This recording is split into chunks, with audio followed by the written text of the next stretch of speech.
Today we're going to show you how to do a scratch repair in your vehicle in case time or resources don't allow you to get to a professional body shop.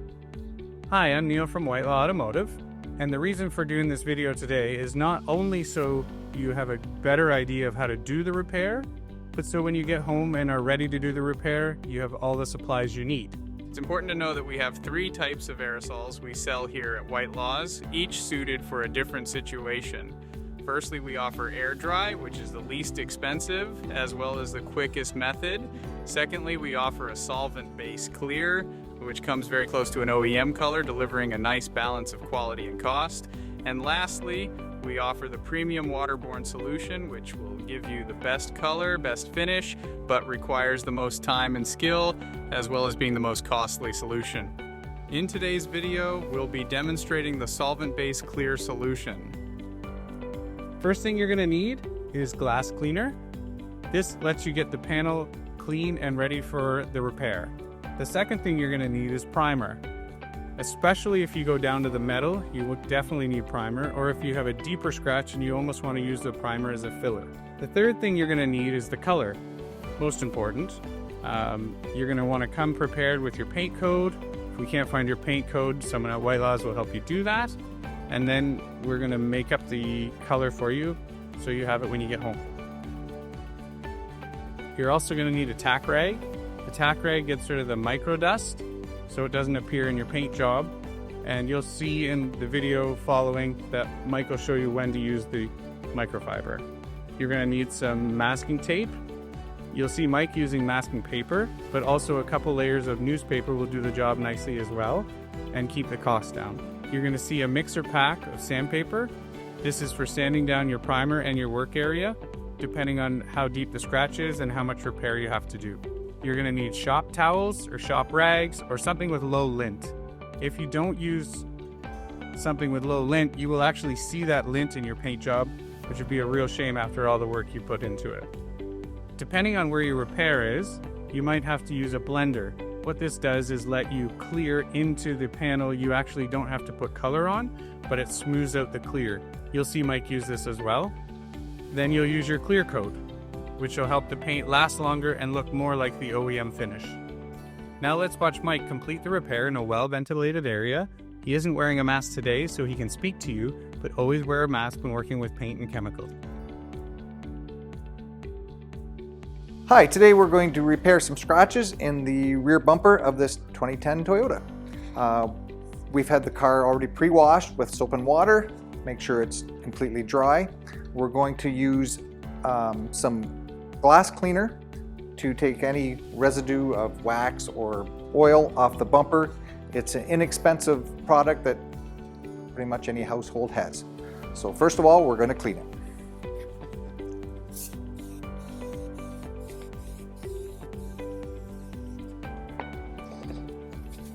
Make sure the surface is covered really well.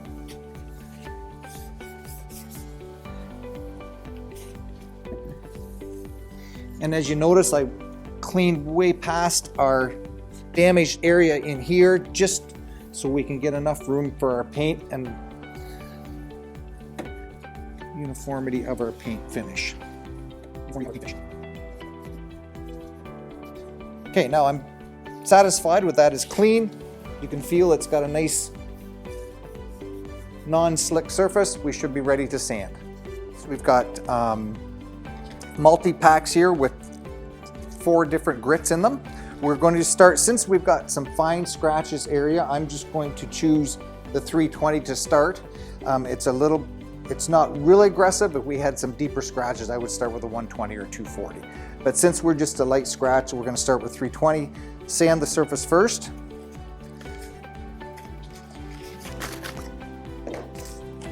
I like to take the sandpaper and fold it into 3 so you've got a clean sheet every time you get a little bit plugged up or as the grit wears out. So we're going to start by sanding the affected area here.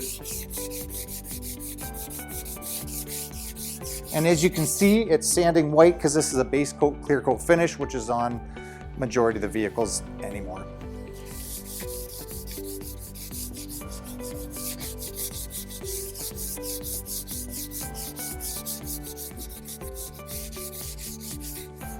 I'm going to grab a towel.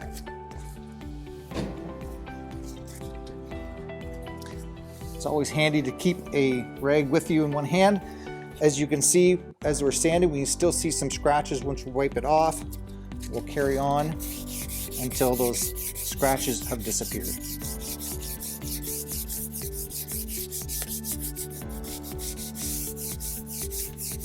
When we are sanding, we're going to try and avoid sanding this way with our fingers because it'll make, as you can see, grooves in the clear coat, and that will pick up in your finished product. So we're going to try, when we're sanding, to keep flat and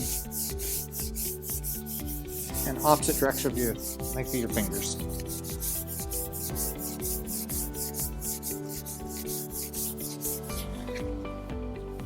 Quick check here.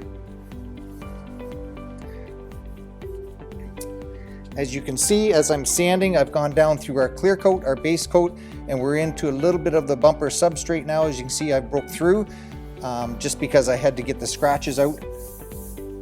We just had to sand a little further. So I'm going to do a little bit more. There's a couple more scratches here I want to work on getting out.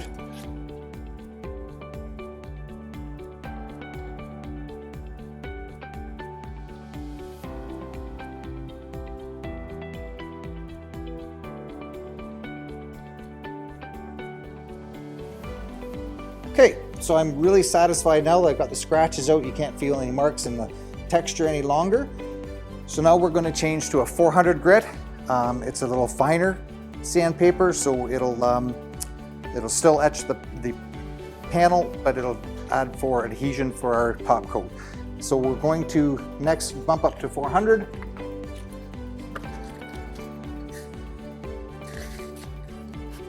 Again, we'll fold it into threes. We're going to sand the area that we did in 300. That'll take the little more aggressive scratches out.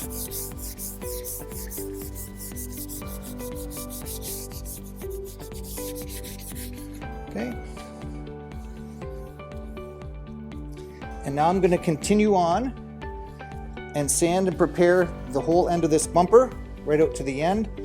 I always like when we're going to paint this, we're going to blend the color out and then we're going to stop it at a corner, okay?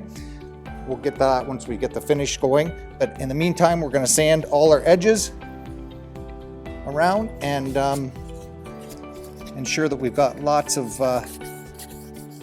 all of our edges sanded correctly, so we've got good adhesion when it comes to our top coat.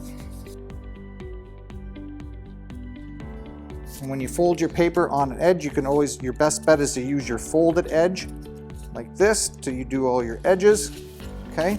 It gives you a nice clean sharp edge so you can get right down into the, right up against the bottom of your bumper extension here.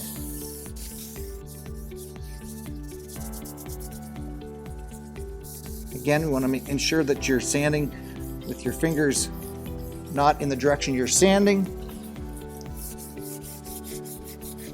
I'm going to switch ends here. And as you can see, as the paper is getting plugged up, you want to just switch over to a fresh side because that will actually put grooves into your finish, which you don't want to see later on.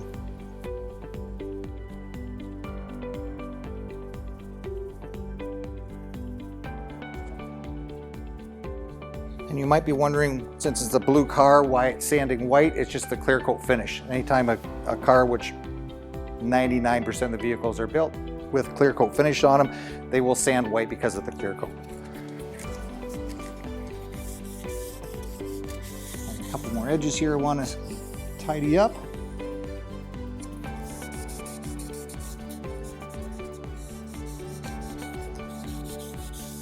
Okay, satisfied with that. Let's get that edge in there a little better. Be very careful, don't get your adjacent panels with the sandpaper. Okay, now what I'm going to do, I'm going to step up to an 800 grit to sand this section in here. As you'll see in our process, we're going to prime the areas that we repaired.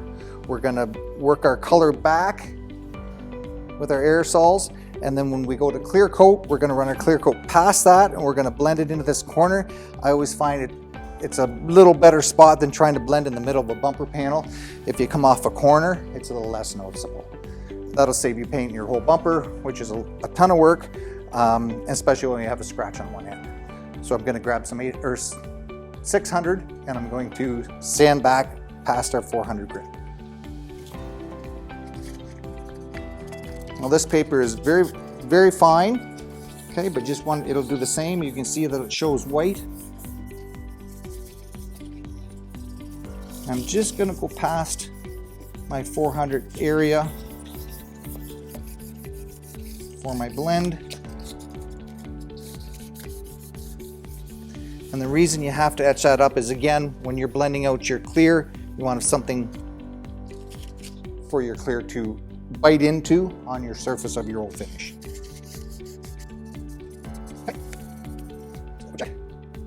Okay, I'm pretty satisfied with the finish on that. We've stepped back our grits back to our 800 for our blend. Our next step will be cleaning and ready for prime. Now, those of you who have an air compressor at your home, that's would be a great fit with an air blower, which would be good to get all the dust and everything off. But if you don't, I can suggest using a hair dryer. Happen to have one right here. And we're just gonna blow and wipe till we get all this sanding residue off of here.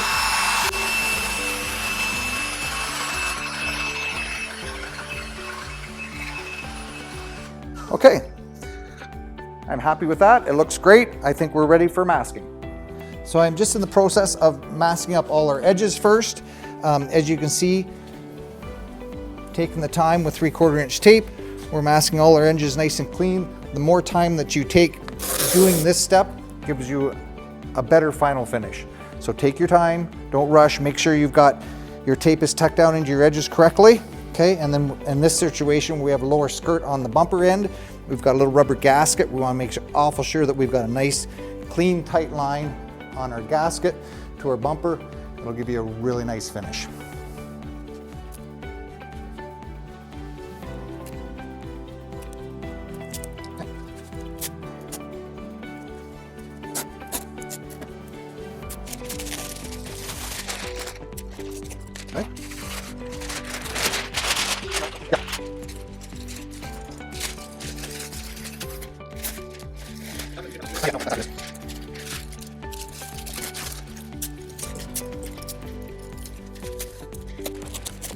Okay. Okay, as you can see, we didn't bore you with all the details on masking. We've got everything laid out. Now, I understand this is masking paper that is used in professional body shops. Newspaper is fine. I would suggest double layering it, especially against your panels, because it will absorb through and you don't want to have paint absorbing through onto your adjacent panel. Other than that, I would recommend, for overspray purposes, when you're painting and priming, I would recommend 12 to 18 inches past where you're painting to, just to keep the aerosol overspray from attacking the original finish. So real quick, I know I've already cleaned it once. I'm just going to do a quick once more over with the hair dryer and a clean rag. Recommend using our Scott towels. Are a fairly lint-free product. You want something that's not going to leave any lint on your finish, because it'll show when you put your top coat on. So before we prime, I'm going to tack off the surfaces, meaning the tack claws here have a sticky resin to them, and it picks up any light fine dust on your surface, because you want to get it as clean as possible. So you're not going to rub it hard on it. You're just going to kind of glide it over top. Make sure all your area is covered. Something like that. Our surface is ready for prime. Today we're going to use a one-step etch primer for our surfaces, since we've got minimal amount of body work that we did here. We finished it off with a nice 400 grit, so there's not a lot of scratches to fill, but we do want to get a primer that will adhere to our plastic bumper.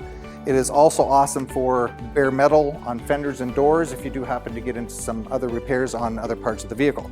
I do recommend 2 coats, 2 light coats. I'm going to start with one first. We're going to allow let's say 5 minutes flash time between coats. So we'll shake it properly, purge our tip, and don't get too close because you don't want any runs in this. So you're just going to step back about 12 inches, and it just has to be a see-through, semi-covered coat for the first time. Now we'll wait. Okay, so we've waited approximately 5 minutes, room temperature around 20 degrees in here. I did forget to mention earlier, we're in a fairly large ventilated area here. If you happen to be in, say, a one-car garage at home, I do recommend wearing a charcoal mask just for your protection. But since we're in a good ventilated area, we're fine. So we're going to give one more coat of the etch primer. I do kind of like when we're doing a big area, so we're going to give the area again that we've repaired, and we'll just kind of step it back a bit. Something like that, so you see that the area is covered where we did our repairs, and you can see it's just finer out there. You can kind of see through it. Just kind of blends off, so you won't see that when you do put your top coat on. And now we're going to wait 10 to 15 minutes at room temperature. Okay, we've waited our 20 minutes at room temperature. Our primer is dry. If you want to do a little test on your paper, so you don't damage it, you can tell that it's dry to the feel, okay? So now I always like to give it one final tack before we put on our base coat in our base coat clear coat system. That's what we're going to be using on this repair. So I'm gonna just do a light tack all over our affected areas again. I'm satisfied that's clean. And now we've got our aerosol of our color that we need for this. It's a solvent-based coat. So we're going to put it on in, we're going to call it medium wet coats. If we put it on too heavy, we'll get some runs, then we'll have real issues trying to repair it. So we're just going to be careful, do our distance again about 12 inches, and we'll start with the first coat. Okay, we're going to purge our tip. We're going to do our edges first. Okay, and we're just going to run it off onto our affected areas, something like that. And we're going to let that sit 5 to 7 minutes at this temperature. We're ready for our second coat. We've let this sit approximately 5 minutes. We've done our touch test. It's dry to the touch. Again, we're going to put this on in medium wet coats, okay? We don't want to get too heavy because we want to get some even metallic, because this is a metallic finish. So we'll start with our edges again. That.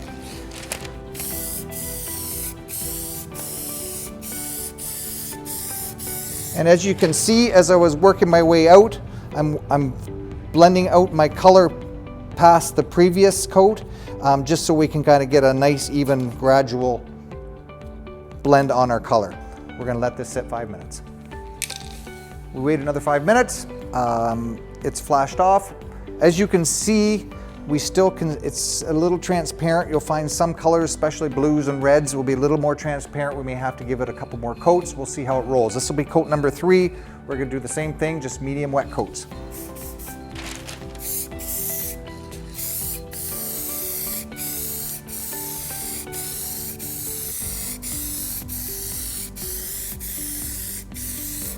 And be sure when you're doing the end of your lap that you let your trigger off on your aerosol, because if you keep it and you stop, you'll end up getting runs in your paint. Okay.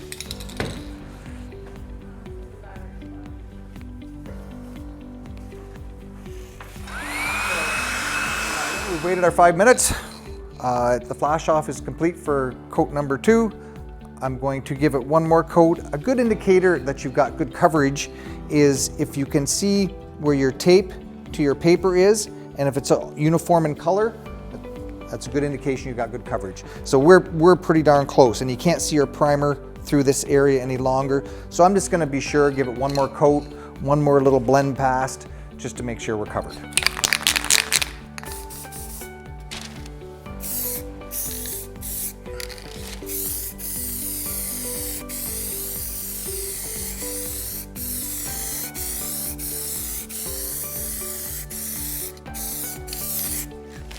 Okay, our final coat's on. We'll let that sit 10 to 15 minutes in this temperature before we clear coat.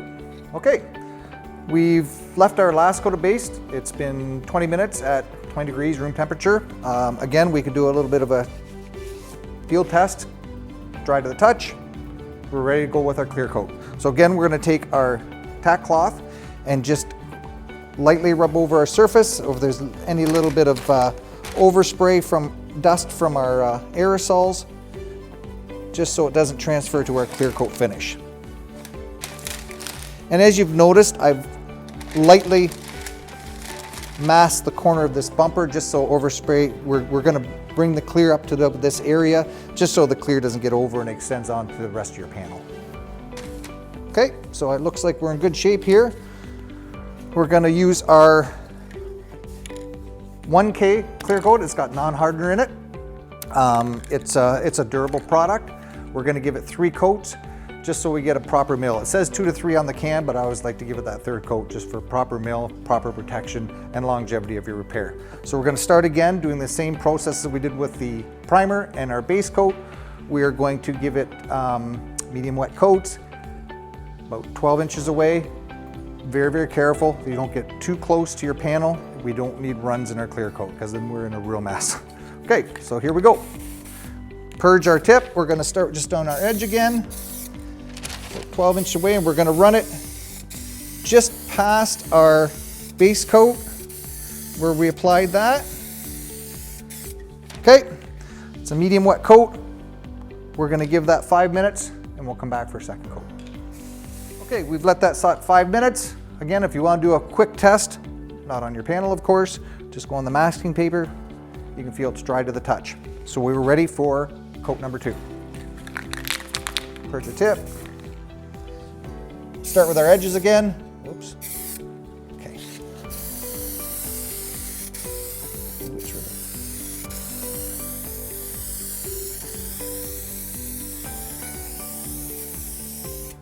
Okay, coat number 2, we're going to walk away. Okay, so we've let our second coat dry, approximately 5 minutes, 5 to 6 minutes at 20 degrees or room temperature. So again, want to do a little field test, it's fine.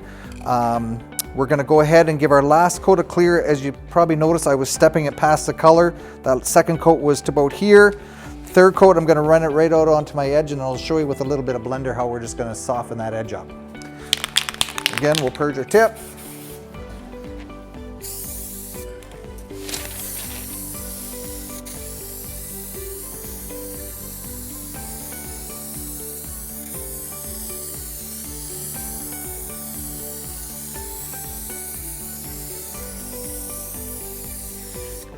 Okay, we just kind of blend off to our edge a little bit. I'm just going to grab a little bit of a blender, a clear blender or a paint blender. It's just a hotter solvent. So we're just going to spray it on the edge just to cut in where our overspray so we don't have quite a rough edge. And again, with this, we'll just pull our paper back a tiny bit and we'll just keep this back even further, maybe 18 inches. And we're just going to dust it on. We're going to give it 1 coat, let it sit. As you can see if you're a little closer, it kind of softens up our clear edge and gives us a nice smooth edge on our blend. I'm satisfied with that. We'll walk away and let it dry. So we've let our final clear set for about roughly an hour at room temperature. I was able to unmask it safely. Just be awful careful when you're unmasking that when you're taking your paper off, you don't let the paper with the clear on it get onto your surface because that'll be a real problem. Other than that, we unmasked it. The color looks really good. As you can see, our blend is nice. You might want to, after a day or so if it's cured, take a little rubbing compound if you had some and just soften up your edges with some microfiber cloth.